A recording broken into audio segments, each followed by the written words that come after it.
get so strong.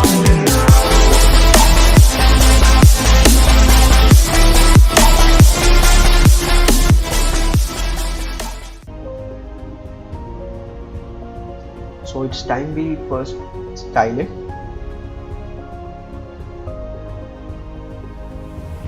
So going into the styles,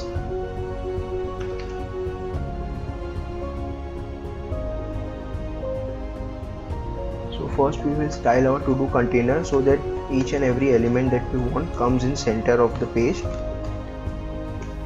To-do container, we display it to flex so that our each and every element is lined. We justify it to the center so that it is centered horizontally, right? And to align it center vertically, so we will use align items and it will center it vertically. So see, we get each and every value in the center of the browser. Now as we can see, we have these both elements one below each other. We don't want this, we want the elements like this which stay besides each other, right? So we will grab the element to do that is dynamically generated here in our JavaScript. So we created it here. So you see this, the class that we added, we are accessing in CSS so that we can style it. So to do, we will add a bit of margin to it. 0.5 frame must be enough. Then we will add a background color of white.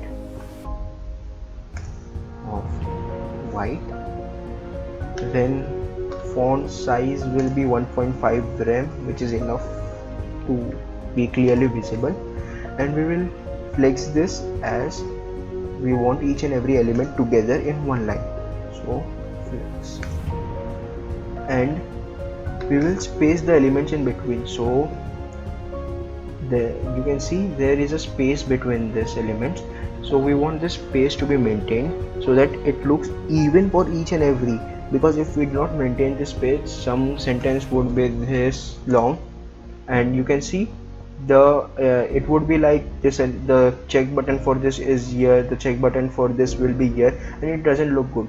So to do that, we will justify space between,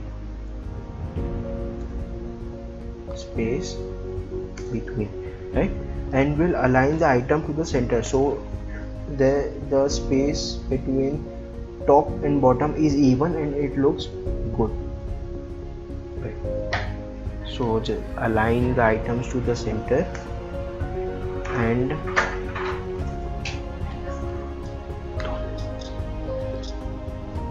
so you can see we have it right here. So if you wish, you can remove this. So I'll remove this. So as we see, we want a space between this stuff, so we will give it a space of around 30%. So to do that, we will use dot to do list so that it will have a minimum width of 30%, and the list style we want will be none. Great. Yeah, so you can see we don't have that black dot anymore and it is spaced like this. So we want this check button to be here and a space here in between. Great. So we'll close the console as we do not need it anymore. And then after this, we will add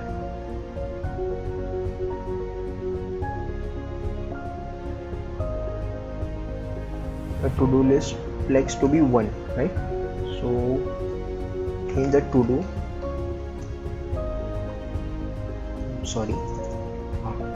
do and list, so the each and every list within the to-do division will have a flex of 1, so that the check mark button goes to the right. So yeah, you see the buttons stay together and we have a good minimum space in here.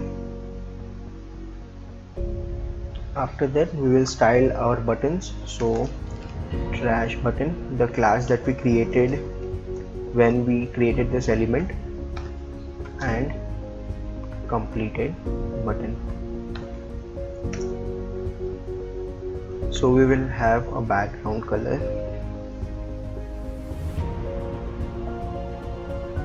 background of hash ff747, the color that we used above.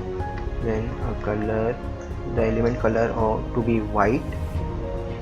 Then we won't have any borders, so border will be none, and a padding around so that it looks a little bit bigger, so padding of 1 rem.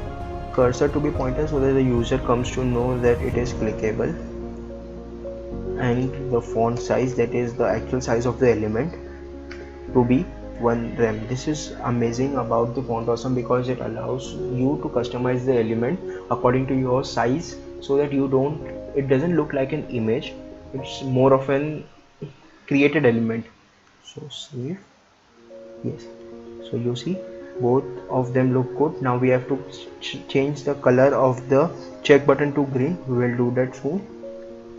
So now we will add not completed button. We did this because both of them had many common styles, so just because of the color we do not have to write each and every style to both of them, so we created it together, and we'll override this color background for the completed button, so it's much more efficient. So background color of, will give RGB because directly green is too much absorbed, so 73, 204 and 73. This looks a much finished color. So we have our 2 buttons ready, so we have each an element. So I'll create new element. So yeah, you can see we have the element clean and ready. So if I go this big, then too it stays even, right? Now after doing that, we will, okay, what if I want to see that on which element I am? So let's just add an hover effect. So we do that by doing to do hover, and we will give it a background of a kind of grayish background. This will look good. Yeah, so yeah, see, I am on this element, then I am on this element, so you go on accordingly, right? Good. So we have finished tiling the element. Now we will do one more thing. We will add the pointer event to be none, because, okay, I'll explain it later, we'll do that later. Okay, padding of, and then we will add a bit padding so that the element doesn't stay stick here, so we will add a bit padding to our item. So we will do that by doing, here we will add some padding to our to do item, and we will add a padding of 0 rem. This is top and bottom, 0 rem for top and bottom, because at top and bottom it's looking better, and 0.5 rem for start and end. You can see we have a little nice padding here so that it looks pleasing to eyes and good, right? Now okay, so let's just style the select section. Okay, this part.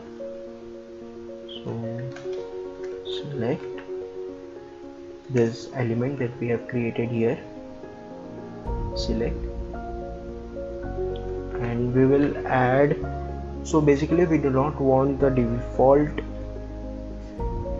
look that the browser gives us, want to use our own look. So we will first do is remove each and every property that it comes predefined with. So we will remove its appearances, outlines, borders, shadows, anything that the element previously has. So we will do that by WebKit appearance, and we will remove it. Then we will do this for Mozilla too, and we will remove that too, and we will do that for Chrome as well, because this is to be done to make your application work globally in various browsers. So if I just enter appearance and work, it won't work in Safari or Mozilla. So to work in both of them, we have to mention this Mozilla's WebKit and WebKit for Safari, right?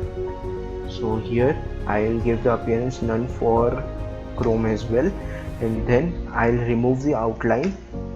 So we are doing this because this is the feature that is provided in each and every browser, so we have to remove it for each and every browser as well. So we have to mention some features for browser specifically. Then we will remove the outline, we will remove the box shadow too, and we will give it none, and after that we will remove the border so that it is there as well. Now let's see. So okay, so we have this little thing. So now we will style it from scratch.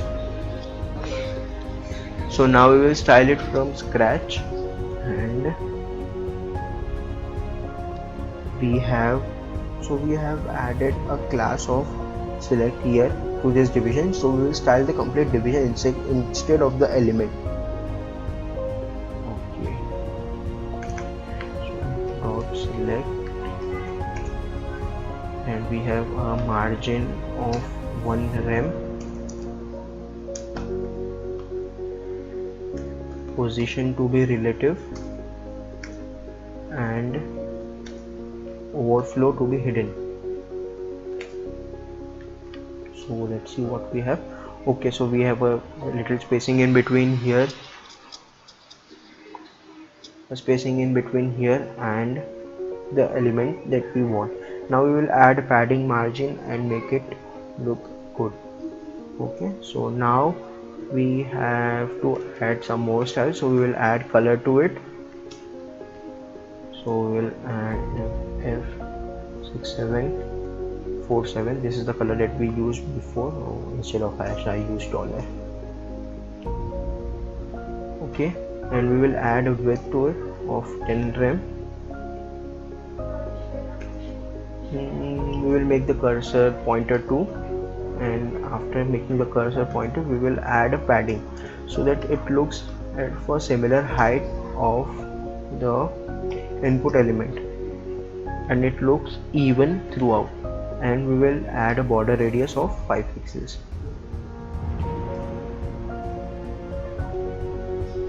Let's see what we have. Okay, so we have a complete element that looks similar to this. So great. Now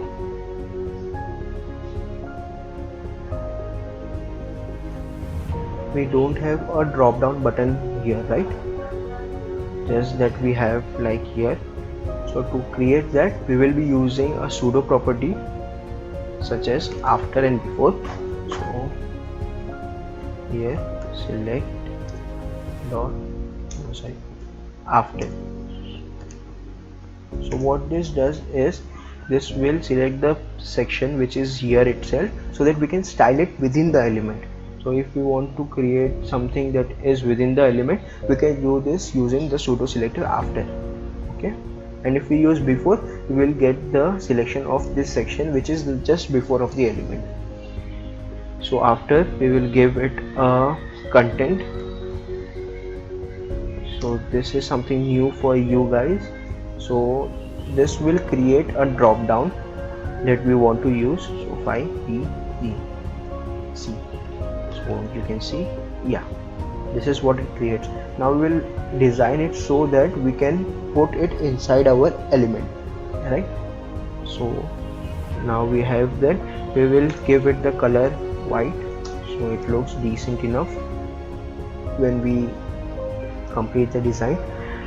White, and we will give it the position of absolute, so it will be according to the position that we have our select option, the parent element. Okay, so absolute. Now I'll give it a background color of FF6747. Okay, that was some glitch. 47. Now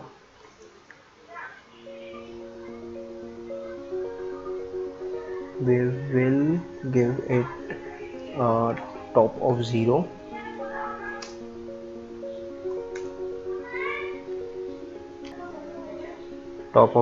we will give right 0 so that it stays on the right side of the section, and we'll give padding of 1 rem so it looks similar to the complete division, and we will give pointer event to be none. Okay, and to look this good, as you can see, so we have this squarey type here, so we will do that by adding radius. So border radius, border top right radius of 5 pixels, and border bottom right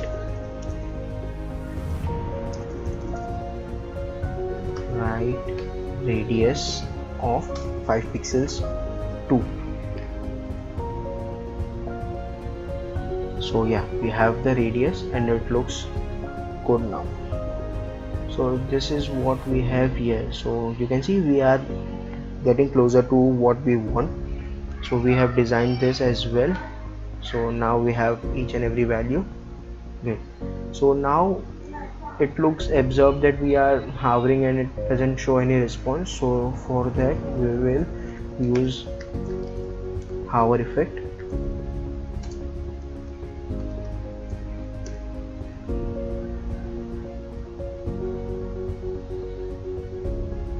Sorry, we want to hover on the select element and then work on our after part.